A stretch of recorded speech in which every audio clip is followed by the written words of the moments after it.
Good evening, dear listener. Welcome to this journey into the depths of the night, where the world falls silent, but our minds often roar like a restless sea. Tonight, we invite you to explore the profound philosophy of Albert Camus, not as a weighty academic exercise, but as a gentle key to unlocking restful sleep, a soothing balm for the overactive mind. In the hush of darkness, when overthinking grips us like an unyielding shadow, Camus whispers a radical yet comforting truth. Embrace the absurdity. Let go of the futile search for ultimate meaning and find peace in the acceptance of what island. Let's embark on this journey together with open hearts and quiet breaths as we weave Camus' wisdom into a path towards serenity. Before we dive into his philosophy, let us set the stage with the man himself, Albert Camus, a soul shaped by hardship, resilience, and an unrelenting curiosity about existence.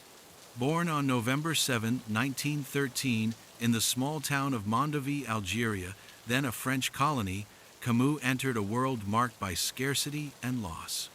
His father, Lucien Camus, was a poor agricultural worker, a cellarman in a winery, scraping by to provide for his family. When World War I broke out, Lucien was drafted and sent to the front lines. At the Battle of the Marne in 1914, he was gravely wounded and died soon after, leaving behind a one-year-old Albert.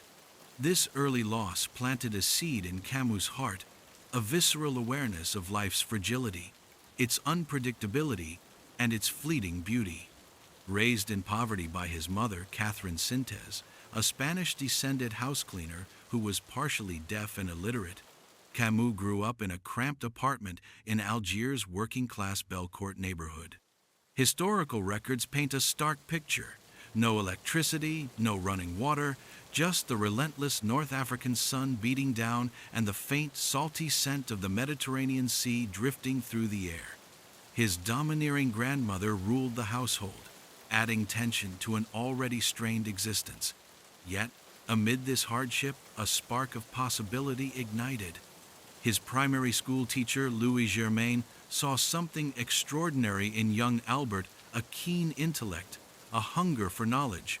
Germain's belief in him changed everything. He fought for Camus to receive a scholarship, a small but pivotal act of kindness that opened the doors to the Lycée in Algiers.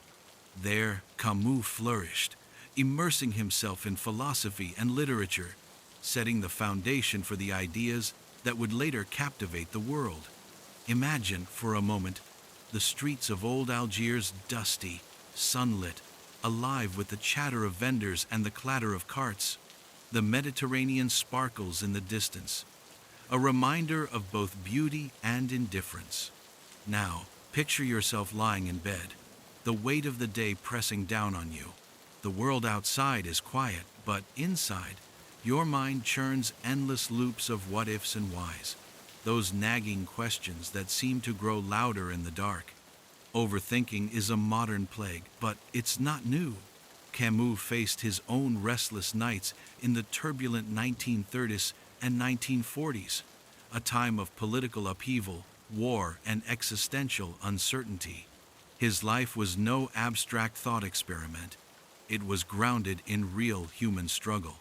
In 1935, Camus joined the French Communist Party, drawn to its stance against the colonial oppression he witnessed in Algeria.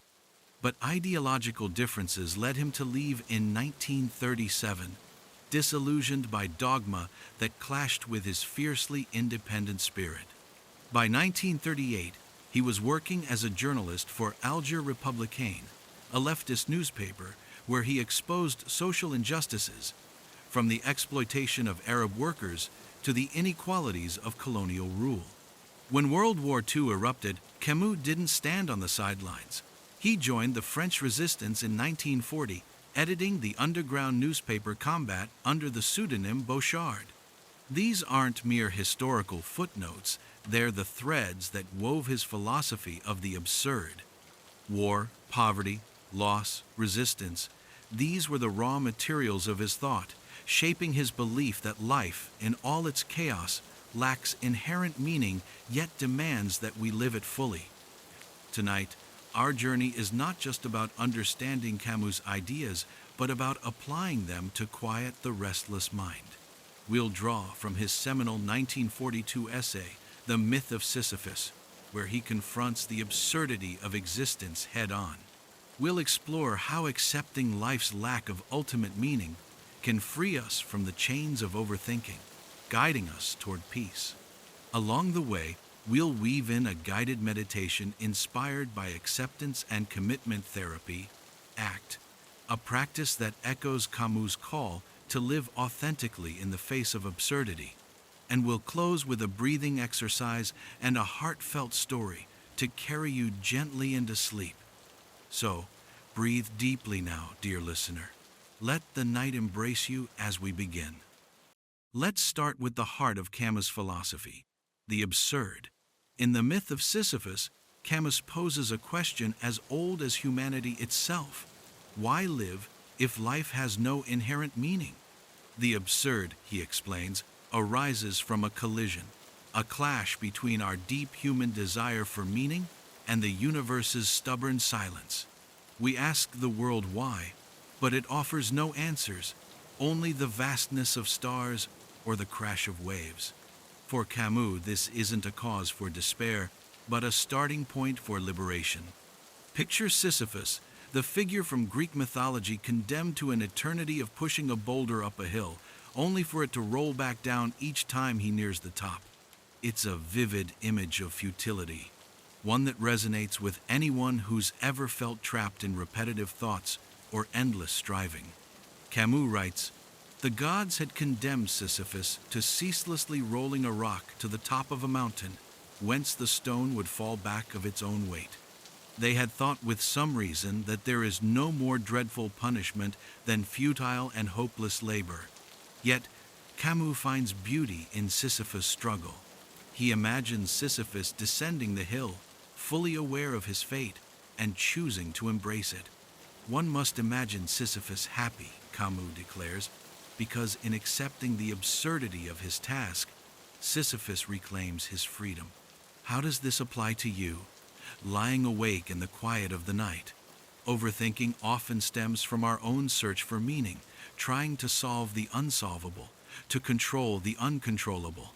Why did that meeting go wrong? What will tomorrow bring? Why does life feel so heavy?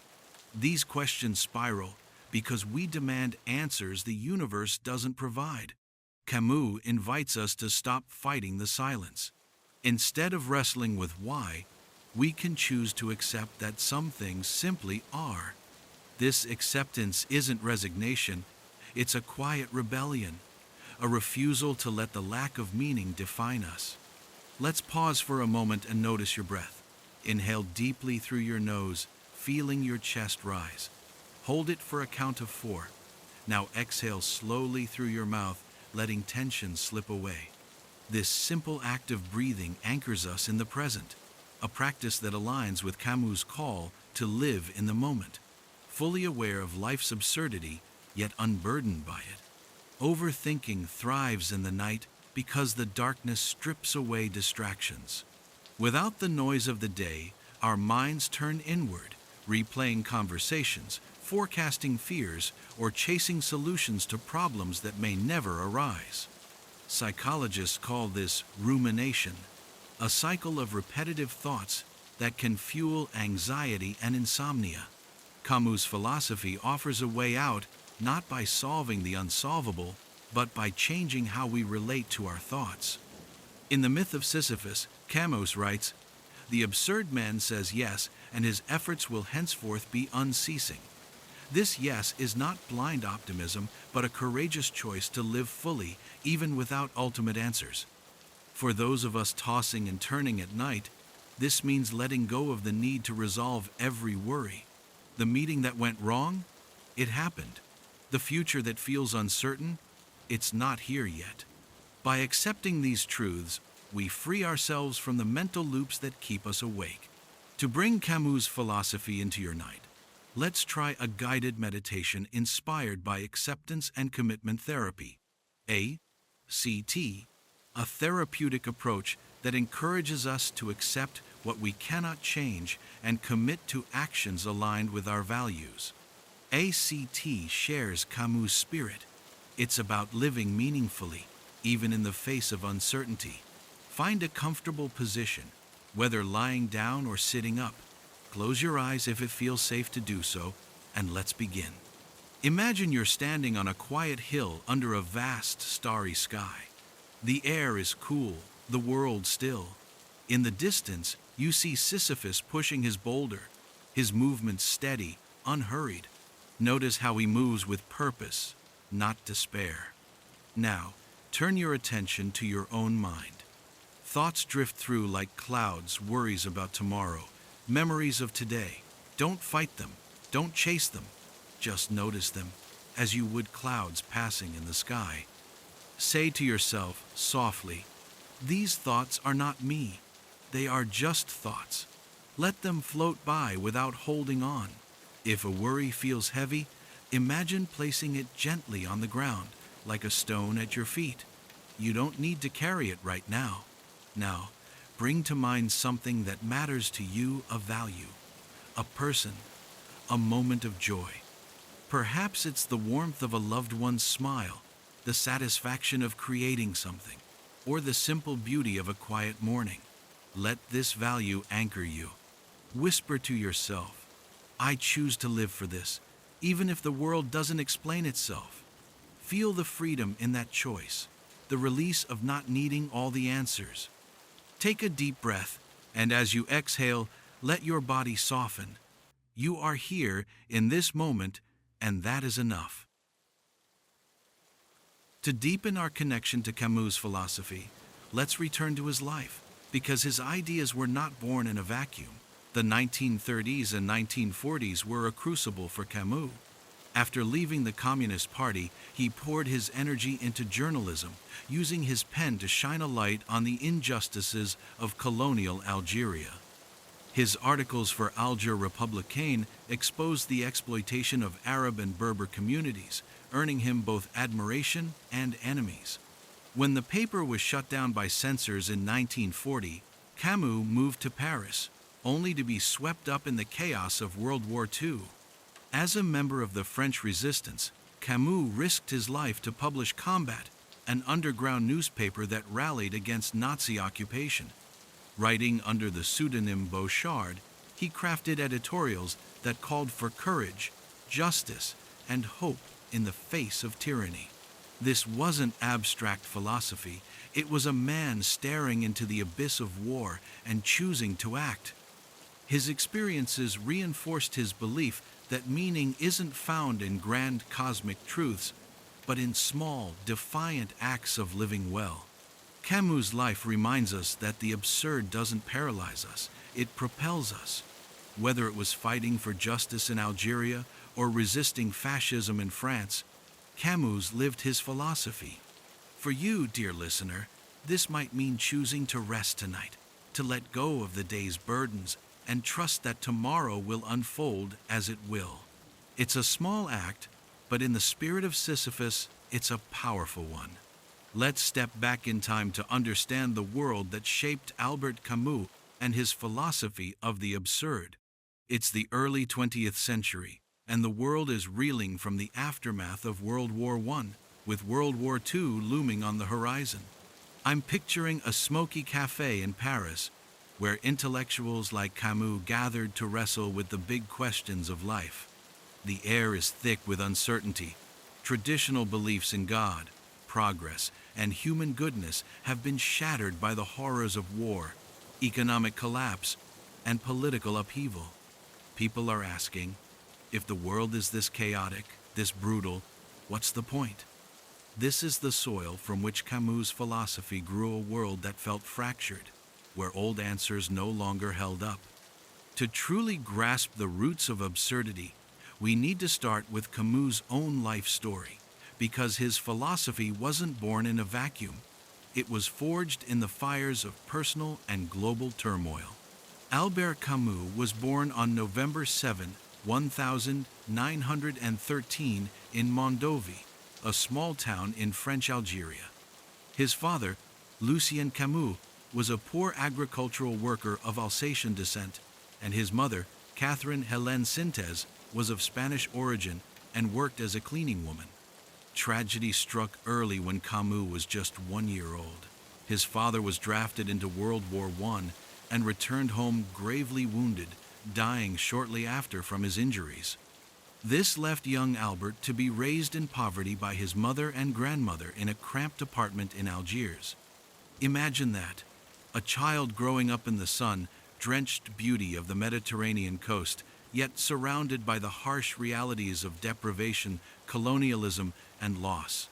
The sea, the sun, the vibrant landscapes of Algeria, these would become recurring motifs in his writing, symbols of life's fleeting joys amid suffering.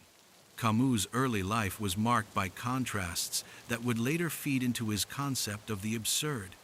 On one hand, there was the raw, sensual pleasure of existence, the warmth of the sun on his skin during his days playing soccer or swimming in the sea. On the other, there was the grinding poverty, the silence of his partially deaf mother, and the strict discipline of his grandmother. He attended school on a scholarship, excelling in his studies despite the odds. His teacher, Louis Germain, recognized his potential and encouraged him to pursue higher education, even helping him prepare for the entrance exams to the lycée. This mentorship was pivotal. Without it, Camus might never have escaped his impoverished roots. In a letter he wrote to Germain after winning the Nobel Prize in 1957, Camus credited him with opening the doors to a wider world. But even as he climbed the social ladder through education, Camus never forgot his origins. This duality, beauty intertwined with hardship, became a cornerstone of his worldview. It's like lying awake at night, feeling the soft breeze from an open window while your mind churns with worries about tomorrow's uncertainties. That tension is the absurd in embryonic form. As Camus entered his teenage years, the broader historical context began to press in. The 1920s and 1930s were a time of global upheaval. The Great War had ended in 1918, leaving Europe scarred with over 16 million dead and a generation disillusioned. The Treaty of Versailles imposed harsh penalties on Germany, sowing seeds for future conflict. In France, the interwar period was marked by economic instability, with the Great Depression hitting hard in the early 1930s. Unemployment soared, political extremism rose on both left and right, and the Spanish Civil War became a proxy battleground for fascist and communist ideologies. Camus, studying philosophy at the University of Algiers, was immersed in this chaos. He graduated in 1936 with a thesis on Christian metaphysics and Neoplatonism, but his real education came from the streets and the newsreels. During his university years, Camus joined the French Communist Party in 1935, drawn to its anti-colonial stance and promises of social justice. Algeria, as a French colony, was a hotbed of inequality. The indigenous Arab and Berber populations faced discrimination, poverty, and disenfranchisement, while European settlers like Camus' family enjoyed privileges. Camus' involvement in leftist politics was driven by a sense of moral outrage. He organized cultural events, wrote articles, and advocated for Muslim rights. However, his relationship with the communists soured by 1937 when he criticized their shifting policies on Algerian independence. This early disillusionment with ideology foreshadowed his later rejection of dogmatic systems in favor of individual rebellion against the absurd. Let's pause here and connect this to our theme of restful sleep.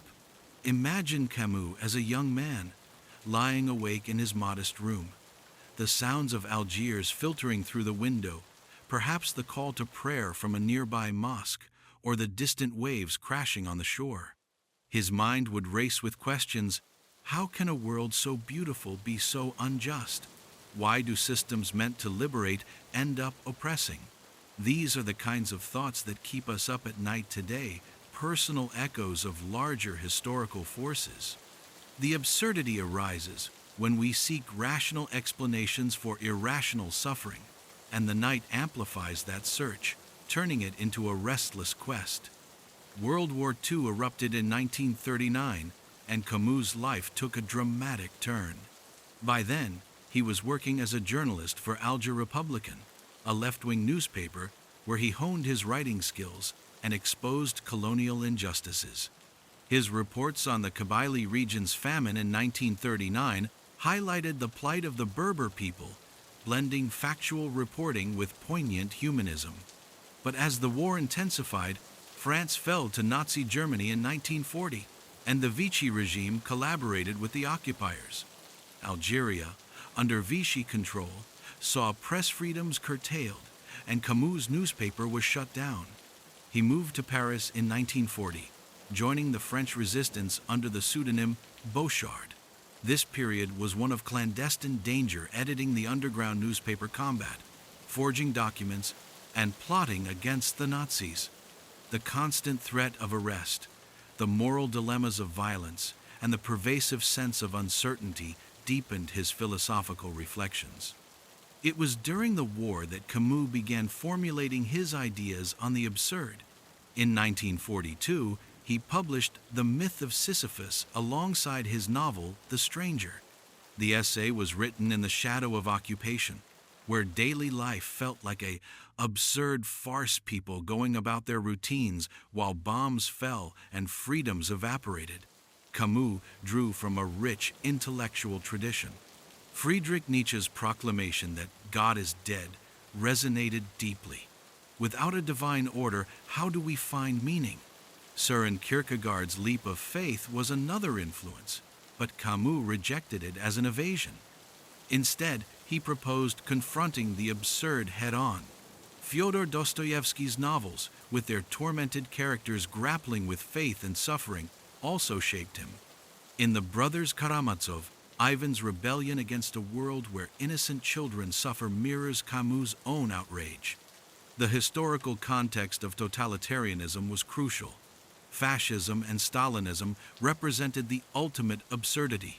Systems promising utopia but delivering horror. Camus witnessed friends executed or deported, and the Holocaust's revelations post-war confirmed humanity's capacity for evil. In his 1946 essay, Neither Victims Nor Executioners, he argued against both capitalist exploitation and communist revolution, advocating a humanism based on dialogue and limits.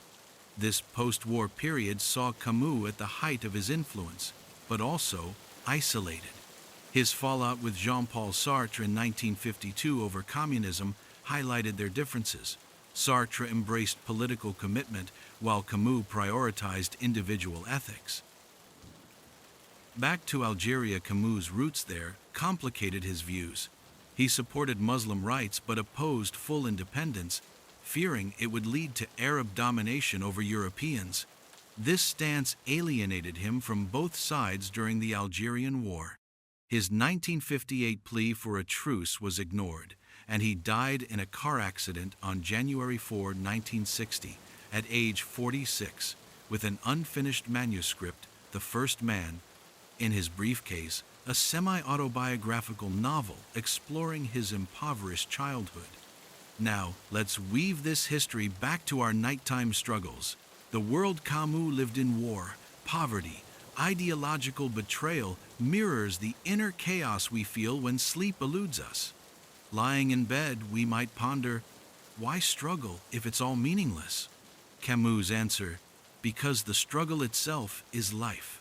His philosophy emerged from a time when old certainties crumbled, much like how personal crises shatter our illusions today. The absurd isn't abstract. It's the refugee fleeing war, the worker toiling endlessly, the thinker questioning in the dark. To expand on this, consider the cultural milieu. The interwar avant-garde surrealism, existentialism challenged norms.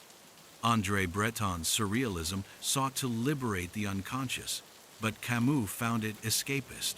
He preferred lucid confrontation.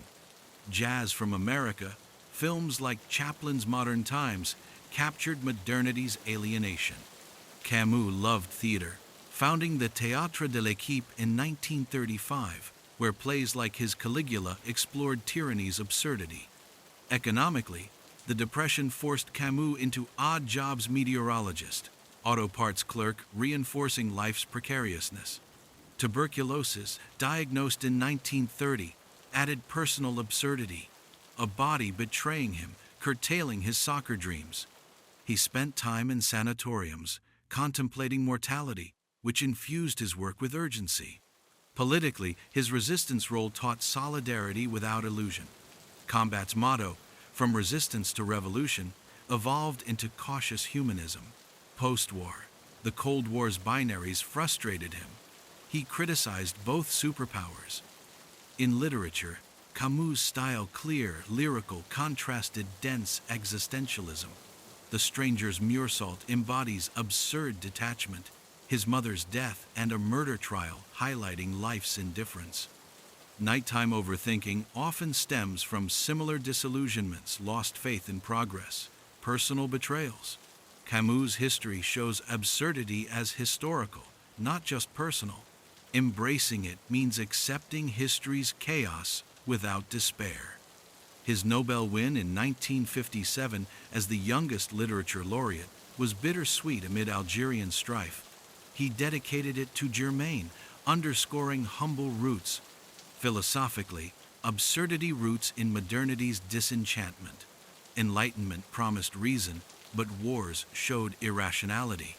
Camus' Mediterranean thought contrasted Northern Europe's heaviness with Southern lightness: sun over fog, action over contemplation. This historical context sets the stage for why Camus' ideas resonate with us, especially when we're lying awake at night. The world he lived in, full of uncertainty, loss, and questions, mirrors the inner turmoil we feel when we can't sleep.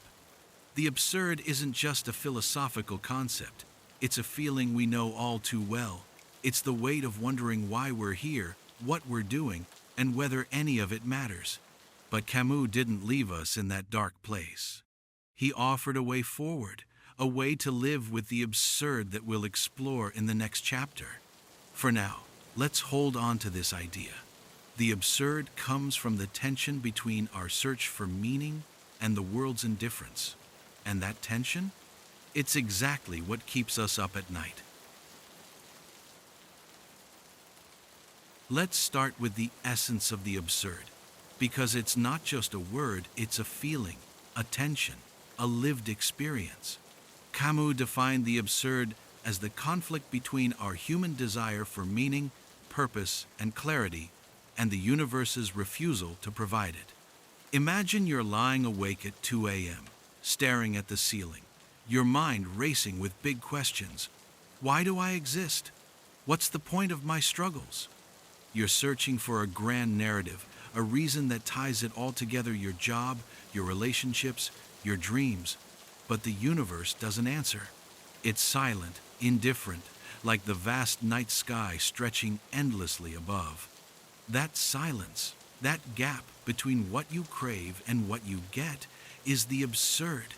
It's not a problem to solve, it's a reality to confront. Camus didn't see this as a reason to despair, but as an invitation to live differently, to find a way to exist in the tension without being consumed by it. To unpack this further, let's consider why this conflict arises. As humans, we're wired to seek meaning. It's in our nature to look for patterns, to make sense of chaos, to find purpose in our actions. This drive has fueled art, science, religion, and philosophy for centuries. We want to know why we're here, why we suffer, why we love. We want life to fit into a coherent story, but the universe doesn't play along. It's a vast, complex system of stars, galaxies, and forces that operates without regard for our needs. There's no cosmic instruction manual, no divine voice whispering answers in the night. Camus called this the unreasonable silence of the world. It's like asking the stars why you're awake and hearing only the faint hum of the night in response. That silence can feel crushing, especially when you're alone with your thoughts in the dark. This tension is universal, but it's also deeply personal. When you're lying in bed, unable to sleep, the absurd often shows up as a cascade of existential questions. Maybe you're wondering if your career matters, or if your relationships will last, or if anything you do will leave a lasting mark. These thoughts are the absurd in action. They stem from your desire for certainty in a world that offers none. Camus argued that this conflict is the starting point of philosophy. In the Myth of Sisyphus, he writes, "The absurd is born of this confrontation between the human need and the unreasonable silence of the world. It's not just an intellectual idea, it's the knot in your stomach, the racing pulse, the restless mind that keeps you from drifting off. Recognizing this is the first step toward working with it, because once you name the absurd, you can begin to change your relationship with it." Let's explore how Camus suggests we respond to the absurd, because this is where his philosophy becomes a lifeline for those sleepless nights. When faced with the absurd, Camus saw three possible responses, but only one that he believed was truly authentic. The first response is what he called philosophical suicide, escaping the absurd by leaping to false certainties. This might mean turning to religion, ideology, or any system that claims to provide ultimate answers. For example, you might try to convince yourself that everything happens for a reason, or that a higher power has a plan. Camus rejected this, arguing that it denies the absurd by pretending the universe makes sense. It's like trying to force sleep by telling yourself you've solved life's mysteries. It might work temporarily, but it doesn't address the root tension. The second response is physical suicide, giving up on life entirely because it lacks meaning. Camus opens the Myth of Sisyphus with a bold statement: "There is but one truly serious philosophical problem, and that is suicide."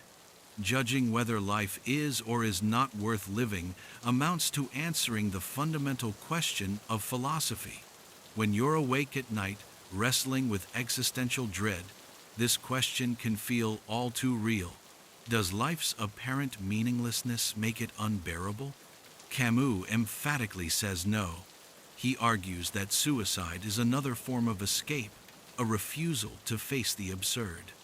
It's like giving up on sleep because you can't quiet your mind, instead of finding a way to coexist with the noise.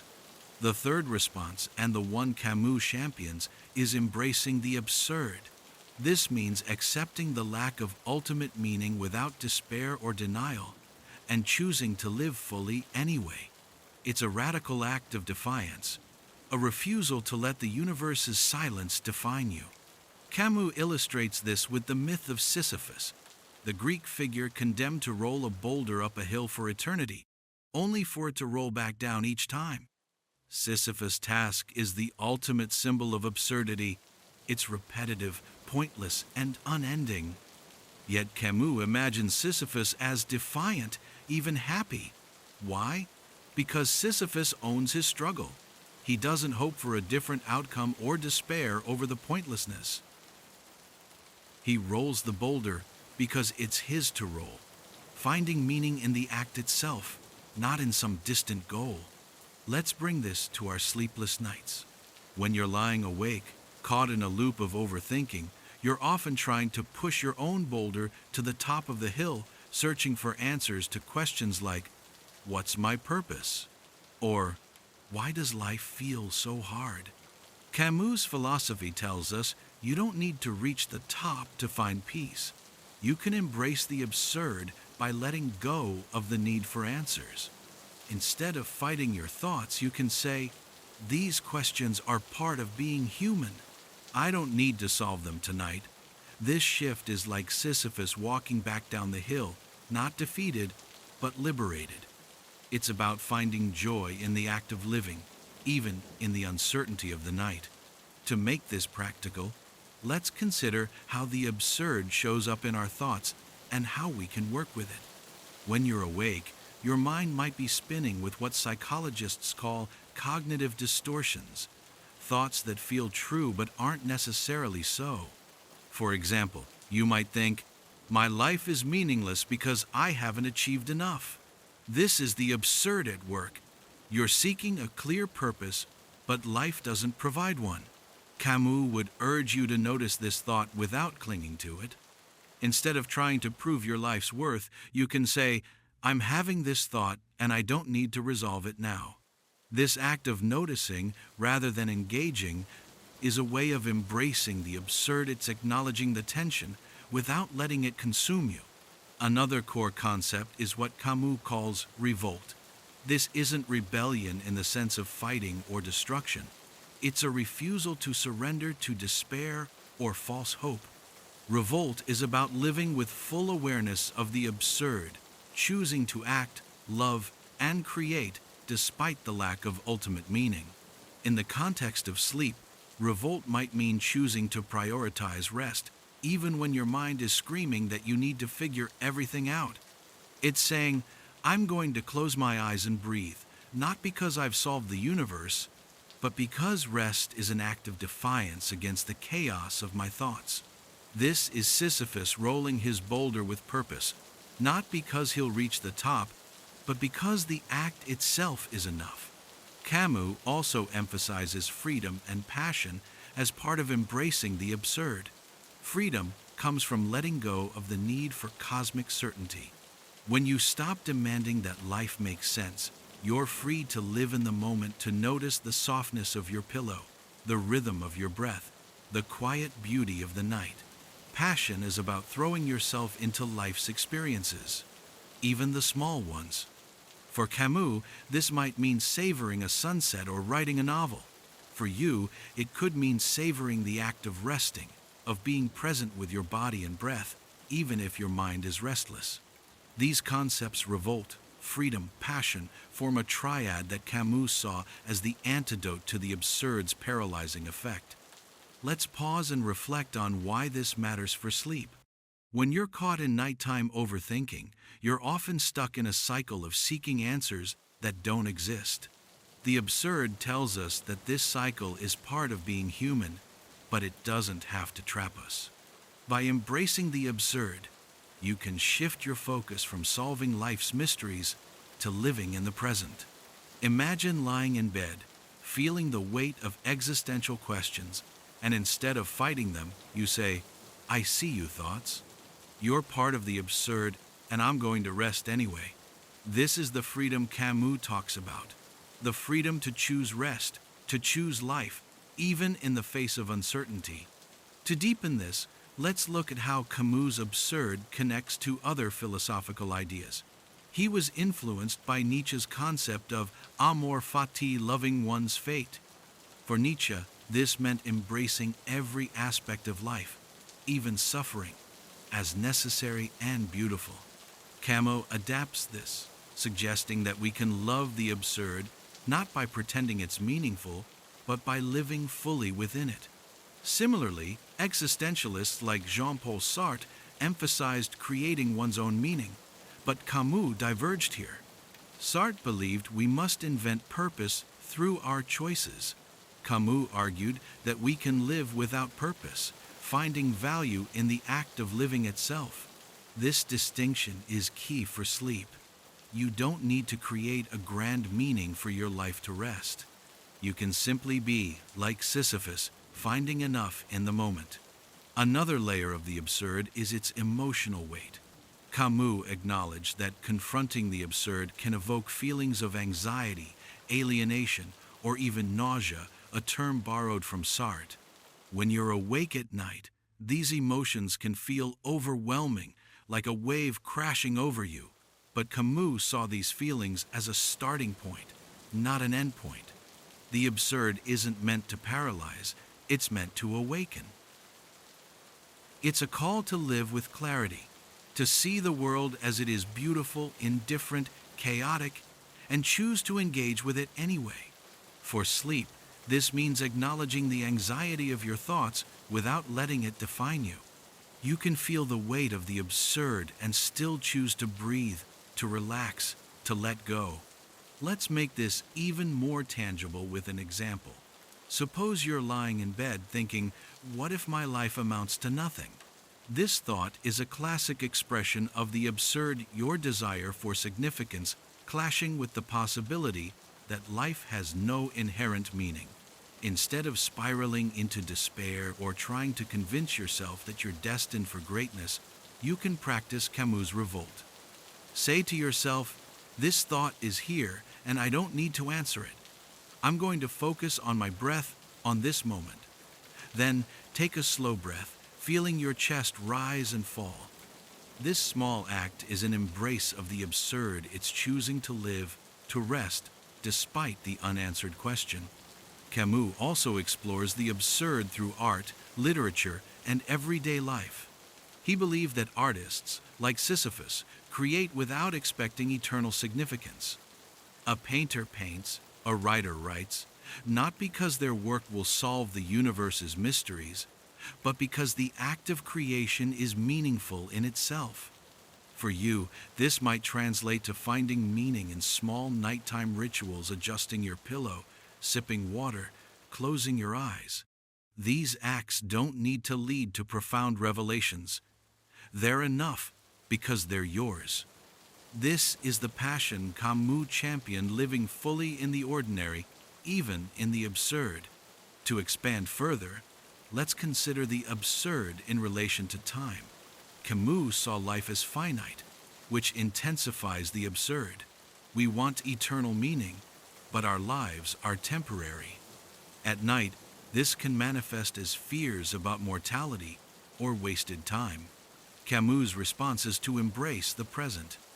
He writes, "The present and the succession of presents before a constantly conscious soul is the ideal of the absurd man. In bed, this means focusing on now, the sensation of your body, the sound of your breath, rather than the past or future. This focus can quiet the mind, creating space for sleep." The absurd also challenges our expectations of happiness. Camus didn't equate happiness with comfort or certainty. For him, happiness was defiant, born from accepting life's contradictions. Sisyphus is happy not because his task is easy, but because he chooses to engage with it. For sleep, this means redefining rest. It's not about silencing every thought or achieving perfect calm. It's about resting in the midst of the absurd, accepting that your mind may wander and choosing to return to the present. Let's address a potential objection. Isn't embracing the absurd just giving up? Camus would say no, it's the opposite. It's a refusal to be defeated by the lack of meaning. It's choosing to live with intensity, to find beauty in the struggle. When you're awake, feeling the weight of existential questions, embracing the absurd means saying, I don't have the answers, and I'm going to rest anyway. It's a powerful act of self-compassion, one that aligns with Camus' vision of a life lived fully, even in uncertainty. As we wrap up this exploration, let's connect the absurd back to sleep. The restless mind is a microcosm of the absurd, your desire for clarity, clashing with the reality that some questions don't have answers. Camus' philosophy offers a way out, not by solving those questions, but by living with them. You can embrace the absurd by noticing your thoughts without judgment, focusing on the present, and choosing rest as an act of revolt. This mindset is liberating because it frees you from the need to control the uncontrollable. You don't need to understand the universe to close your eyes. You can roll your boulder like Sisyphus and find peace in the act itself. This idea is liberating, but it's not easy. It takes practice to let go of the need for certainty. That's why later in this video, we'll explore practical tools like acceptance and commitment therapy and a guided meditation to help you apply Camus' ideas to your nighttime struggles. For now, let's hold on to this. The absurd is not a problem to fix. It's a reality to embrace. It's about saying, I don't know why I'm here, and that's okay. I'm going to live anyway. In the next chapter, we'll dive into the myth of Sisyphus itself. narrating key passages to bring Camus' words to life. Now, I'm going to bring Albert Camus' own words to life by narrating key passages from his seminal work, The Myth of Sisyphus. If you've ever felt the weight of existential questions keeping you up at night, these passages will resonate deeply. They're not just abstract philosophy, they're a roadmap for navigating the absurdity of life, especially when the night feels endless. Let's dive into Camus' words, and I'll read them with the same passion and clarity he poured into them, connecting each passage to our theme of finding peace in the darkness. Let's start with one of the most famous openings in modern philosophy. Camus writes, "There is but one truly serious philosophical problem, and that is suicide. Judging whether life is or is not worth living amounts to answering the fundamental question of philosophy." These words hit hard, don't they? Imagine lying in bed, staring into the darkness, wondering if life has any point. Camus doesn't shy away from this question, he puts it front and center. He's saying that the question of meaning is the root of all philosophy. When we can't sleep, when our mind is racing with doubts about our purpose, we're grappling with this very problem. Camus isn't telling us to despair, though. He's inviting us to face the question head-on, to decide whether we can live without answers. Let's move to another passage. The absurd is born of this confrontation between the human need and the unreasonable silence of the world. This is the heart of Camus' philosophy. Picture yourself awake at 2 a.m., asking why you're here, why you're struggling, and getting no response from the universe. That silence, that lack of a clear answer, is what Camus calls the absurd. It's not just a thought, it's a feeling, a tension that can keep us tossing and turning. But Camus doesn't stop there. He argues that this tension isn't something to escape, it's something to live with, to embrace. This passage reminds us that the restless mind is part of being human. It's the clash between our need for meaning and the world's indifference. Now, let's get to Sisyphus himself. Camus writes, "The gods had condemned Sisyphus to ceaselessly rolling a rock to the top of a mountain, whence the stone would fall back of its own weight. They had thought, with some reason, that there is no more dreadful punishment than futile and hopeless labor. Can you feel the weight of that boulder? It's like the weight of your thoughts at night, endless, repetitive, heavy. Sisyphus' task is absurd because it has no purpose, no end. Yet Camus sees beauty in this struggle. He imagines Sisyphus walking back down the hill, fully aware of his fate and choosing to keep going. This is where Camus' defiance shines through. He's telling us that even in the face of meaninglessness, we can choose to live, to act, to roll our boulder. Here's the passage that ties it all together. "I leave Sisyphus at the foot of the mountain. One always finds one's burden again, but Sisyphus teaches the higher fidelity that negates the gods and raises rocks. He too concludes that all is well. This universe henceforth without a master seems to him neither sterile nor futile. Each atom of that stone, each mineral flake of that night-filled mountain, in itself forms a world. The struggle itself toward the heights is enough to fill a man's heart. One must imagine Sisyphus happy." This is Camus at his most powerful. He's not saying Sisyphus is happy because he's reached the top or found meaning. He's happy because he's embraced the struggle itself. For us, lying awake at night, this is a call to let go of the need for answers and find peace in the act of living, even in the darkness. These passages aren't just words, they're a lifeline. When you're caught in a cycle of overthinking, Camus reminds us that we don't need to solve the mystery of life to find rest. We can embrace the absurd, accept the silence, and choose to live anyway. In the next chapter, we'll take these ideas and apply them directly to those sleepless nights, showing you how to use Camus' philosophy to quiet the restless mind. We've explored Camus' philosophy and heard his words directly from the Myth of Sisyphus. Let's bring it all together and apply it to those sleepless nights when your mind just won't stop. You know the feeling. It's 3 a.m., the world is quiet, but your thoughts are loud, spiraling through questions about your purpose, your choices, your place in the universe. This is where Camus' Absurdity becomes more than a philosophy. It becomes a tool for finding peace.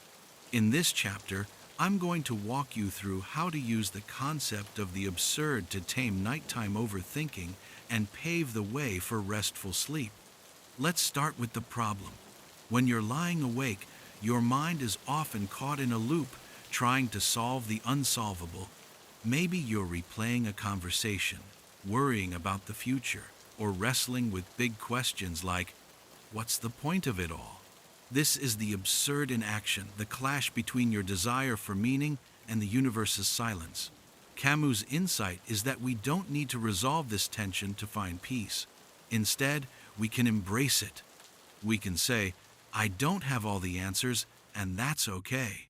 This shift in perspective is the first step toward quieting the mind. So, how do we do this?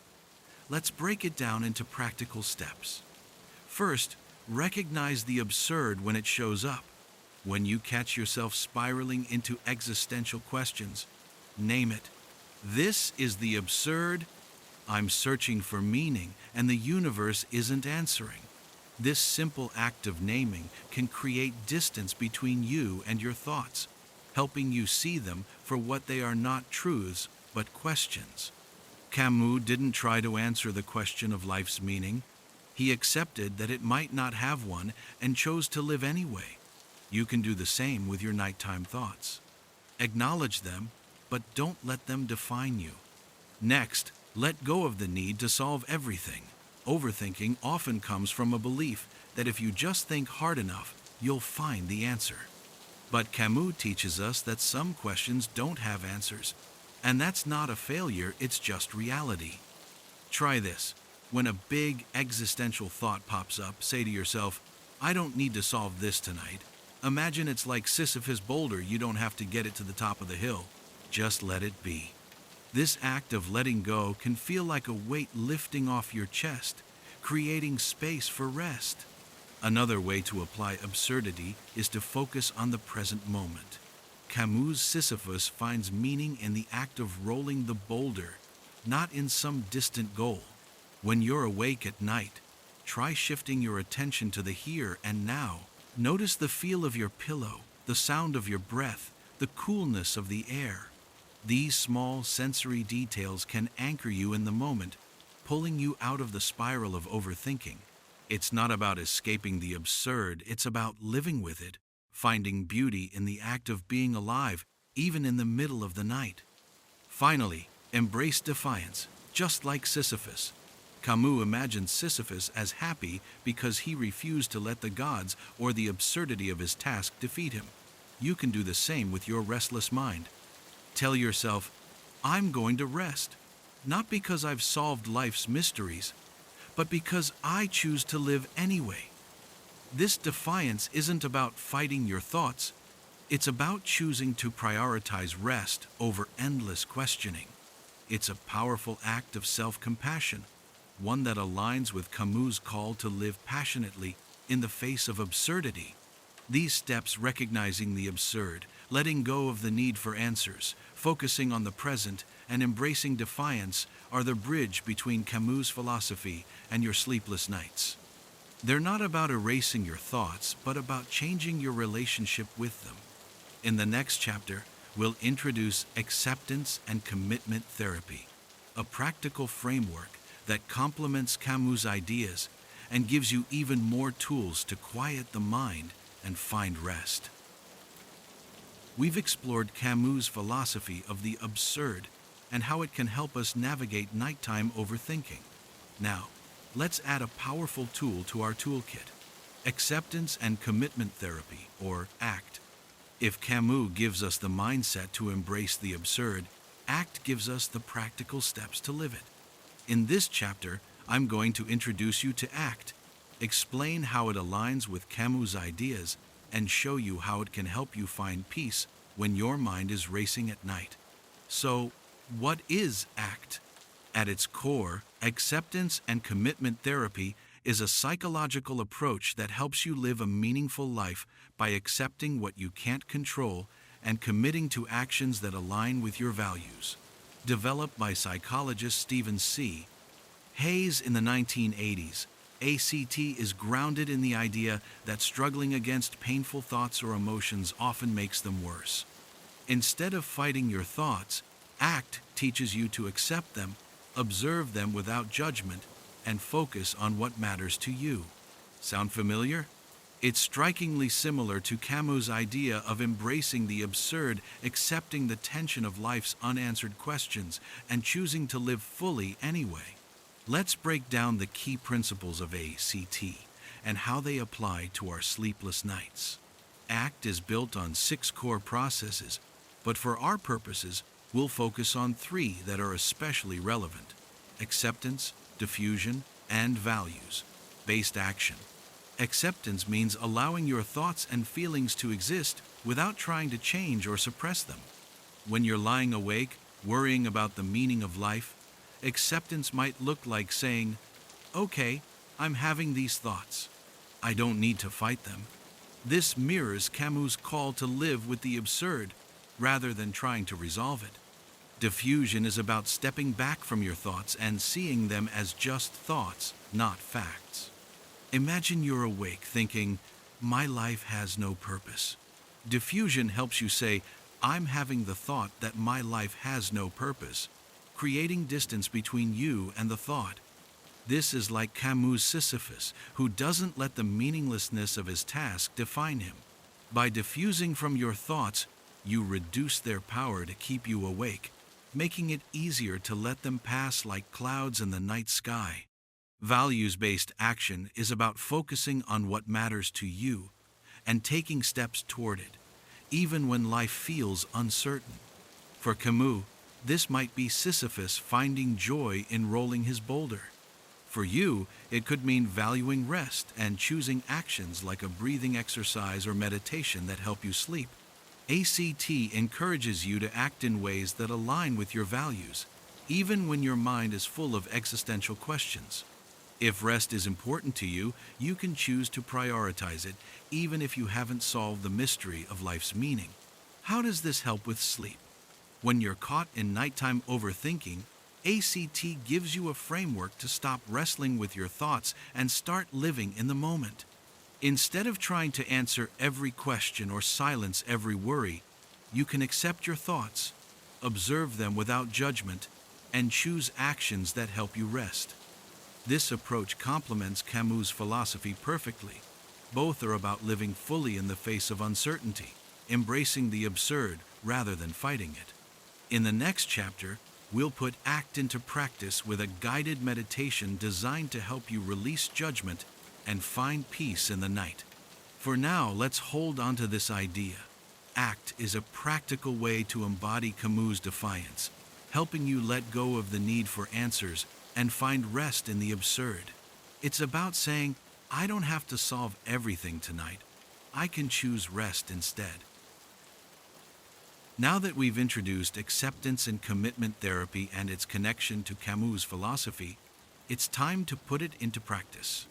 In this chapter, I'm going to guide you through an ACT-based meditation designed to help you release judgment and find peace in the night. This meditation is perfect for those moments when you're lying awake, caught in a spiral of overthinking. It's inspired by both ACT's principle of diffusion and Camus' call to embrace the absurd. Find a comfortable position, dim the lights, and let's begin. Close your eyes if that feels safe, or soften your gaze. Take a deep breath in through your nose, feeling your chest and belly expand, and exhale slowly through your mouth. Notice the air moving through you, cool as it enters, warm as it leaves. You don't need to change anything, just notice. Your mind might be buzzing with thoughts, and that's okay. You're not here to silence them. You're here to observe them, to let them be, just as Camus encouraged us to live with the absurd. Bring your attention to your body. Feel the weight of it against the bed or chair. Notice any tension in your shoulders, your jaw, your hands. Don't try to force it away, just notice it. Imagine your body as a mountain, steady and grounded, even as thoughts pass through like clouds. You are not your thoughts. You are the space that holds them, vast and unshaken like the night sky. Now, let's turn to your thoughts. Picture your mind as a river and your thoughts as leaves floating on its surface. Some are small, fleeting worries about tomorrow, memories of today. Others are heavy, existential. Why am I here? What's the point? As each thought arises, name it silently. There's a thought about purpose. There's a thought about fear. Don't judge the thought or try to answer it. Just name it and let it float by. This is diffusion, seeing your thoughts as passing events, not truths you need to solve. If a thought feels sticky, like it's pulling you in, that's okay. Imagine stepping back, like Sisyphus pausing at the foot of his mountain. You don't need to push the boulder of that thought to the top. You can let it rest. Say to yourself, I don't need to solve this now. I can just be. Feel the freedom in that. You're not running from the absurd, you're embracing it. Choosing to live in this moment, not in the answers you don't have. Now, bring to mind something you value deeply. Maybe it's rest, connection, or creativity. Imagine that value as a warm light in your chest, glowing softly. You don't need to know the meaning of life to live by this value. You can choose rest right now, not because you've solved everything, but because rest matters to you. Let that light spread through your body, softening any tension, reminding you that you are enough, just as you are. As thoughts continue to arise, treat them with kindness. They're part of being human, part of the absurd. You don't need to fight them or cling to them. Imagine placing each thought on a leaf and letting it float down the river. Some will drift away quickly, others may linger. That's okay. You are not the river, you are the one watching it, steady and calm. Now return to your breath. Inhale deeply, feeling your body expand. Exhale slowly, letting go of any need to control or solve. With each breath, feel yourself sinking deeper into this moment, into the night, into rest. You are not here to find answers. You are here to be, to live, to embrace the absurd beauty of this moment. Stay here as long as you need. When you're ready, gently bring your awareness back to the room, carrying this sense of peace with you. This meditation is a practice, one you can return to whenever the night feels heavy. In the next chapter, we'll build on this with a breathing exercise designed to help you drift into sleep. Now, I'm going to guide you through a simple breathing exercise inspired by both Camus' philosophy and the principles of ACT. This exercise is designed to anchor you in the present moment, letting go of existential thoughts and easing you into sleep. It's perfect for those nights when your mind is racing and you just want to drift off. Find a comfortable position in bed, close your eyes, and let's begin. Start by settling into your body. Feel the weight of it against the mattress, the softness of your pillow, the warmth of your blanket. You don't need to change anything, just notice. Your mind might be full of thoughts, big or small, and that's okay. We're not here to fight them. Like Sisyphus rolling his boulder, we're going to focus on the act of breathing, not the outcome. The goal isn't to force sleep, it's to be present with each breath. Take a slow, deep breath in through your nose, counting to 4 in your mind. 1, 2, 3, 4. Feel your belly rise, your chest expand. Hold the breath gently for a count of 4. 1, 2, 3, 4. Now, exhale slowly through your mouth, counting to 6. 1, 2, 3, 4, 5, 6. Let the breath flow out naturally, like a leaf drifting down a stream. Notice the sensation of letting go. Repeat this cycle. Inhale for 4, hold for 4, exhale for 6. As you breathe, imagine each inhale drawing in calm, like the cool night air. Each exhale releases tension, like letting go of the need to solve life's mysteries. If thoughts arise about purpose, meaning, or tomorrow, acknowledge them gently. There's a thought. Then return to your breath. You don't need to answer those thoughts now. You're choosing rest, just as Camus chose to imagine Sisyphus happy in his task. As you continue breathing, notice how your body feels heavier with each exhale. Your arms, your legs, your eyelids, they're sinking into the bed, grounded like a mountain under the stars. If your mind wanders, that's okay. It's part of being human, part of the absurd. Gently bring your focus back to the rhythm of your breath. Inhale, hold, exhale. Each cycle is a moment of presence, a moment of choosing to be here, now. Let's add a visualization. Picture the night sky above you, vast and infinite. Each breath is a star, twinkling softly in the darkness. As you inhale, imagine a new star lighting up. As you exhale, let it glow brighter, spreading calm through your body. The sky doesn't need to explain itself, and neither do you. You can simply be like the stars, shining in the absurd beauty of the night. Continue this breathing pattern for as long as feels right. If you start to feel drowsy, let yourself drift. There's no rush, no pressure. Sleep will come when it's ready, and you're preparing the way by embracing this moment. In the next chapter, we'll explore a story of finding peace, a narrative to help you let go of existential dread and rest in the absurd. Let me tell you a story about someone like you, someone who lay awake at night, wrestling with the weight of existential dread. This chapter is about finding peace, not by answering life's big questions, but by letting them go, inspired by Camus' philosophy and the tools we've explored. Picture this as a bedtime story, one to soothe your mind and guide you toward rest. Let's call our character Maya, and let's follow her journey through the night. Maya was no stranger to sleepless nights. She'd lie in bed, staring at the shadows on her ceiling, her mind racing with questions. Why was she here? What was the point of her daily struggles? Work, relationships, the endless cycle of waking and sleeping. The silence of the night only amplified her thoughts, making them feel heavier, like a boulder she couldn't stop pushing. Maya felt trapped, as if she needed to solve the mystery of life before she could rest. Sound familiar? Maybe you've been Maya, caught in that same cycle of overthinking.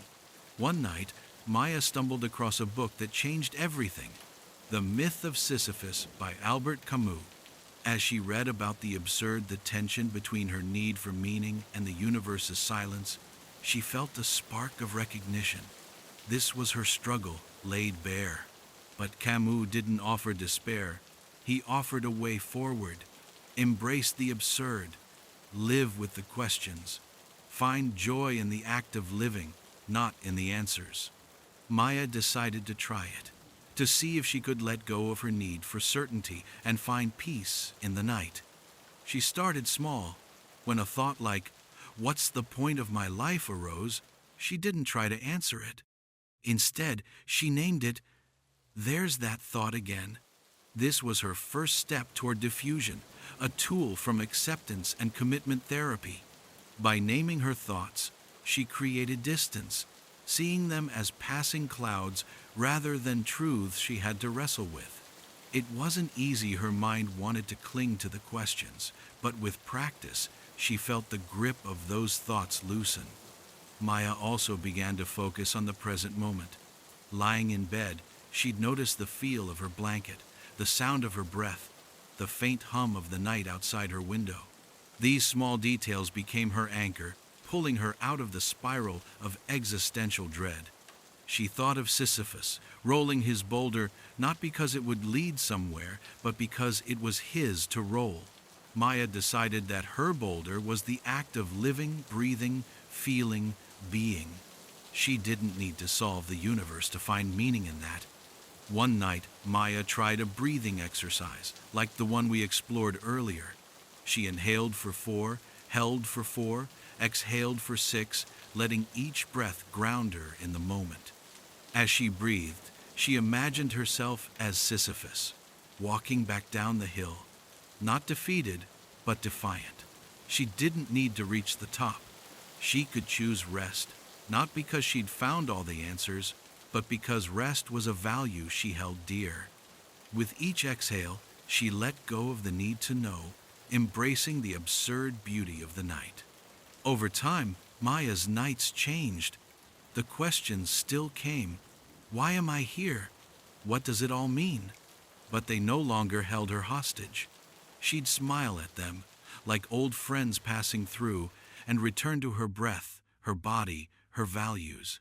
Sleep came more easily, not because she'd solved life's mysteries, but because she'd learned to live with them. Maya's story is a reminder that peace isn't found in answers. It's found in acceptance, in choosing to roll your boulder with courage and grace. As you listen to Maya's story, let it sink in. You don't need to solve everything tonight. You can be like Maya, like Sisyphus, embracing the absurd and finding rest in the act of being. In our final chapter, we'll wrap up this journey, bringing together Camus' philosophy, ACT, and the tools we've explored to help you embrace the absurd night. We've come a long way on this journey, from the restless thoughts that keep us awake to the tools and philosophy that can guide us toward restful sleep. In this final chapter, let's bring it all together: Albert Camus' philosophy of the absurd, the practical tools of acceptance and commitment therapy, and the exercises we've explored to create a roadmap for embracing the absurd night. If you've ever lain awake, wrestling with existential questions, this is your invitation to find peace, not by answering those questions, but by living with them. Let's revisit the core of Camus' philosophy. The absurd is the tension between our desire for meaning and the universe's silence. It's the feeling we get when we ask, "Why am I here?" and hear only the quiet of the night. Camus didn't see this as a reason to despair. Like Sisyphus, rolling his boulder with defiance, Camus urged us to embrace the absurd, to live fully, passionately, even without ultimate answers. This mindset is a game changer for those sleepless nights. When your mind is racing, you don't need to solve the mystery of life to find rest. You can choose to let go, to be present, to roll your boulder with grace. We've also explored acceptance and commitment therapy, a perfect companion to Camus' ideas. ACT teaches us to accept our thoughts without judgment, diffuse from their grip, and act in ways that align with our values. When you're caught in a spiral of overthinking, ACT gives you practical steps to step back, observe your thoughts, and choose rest.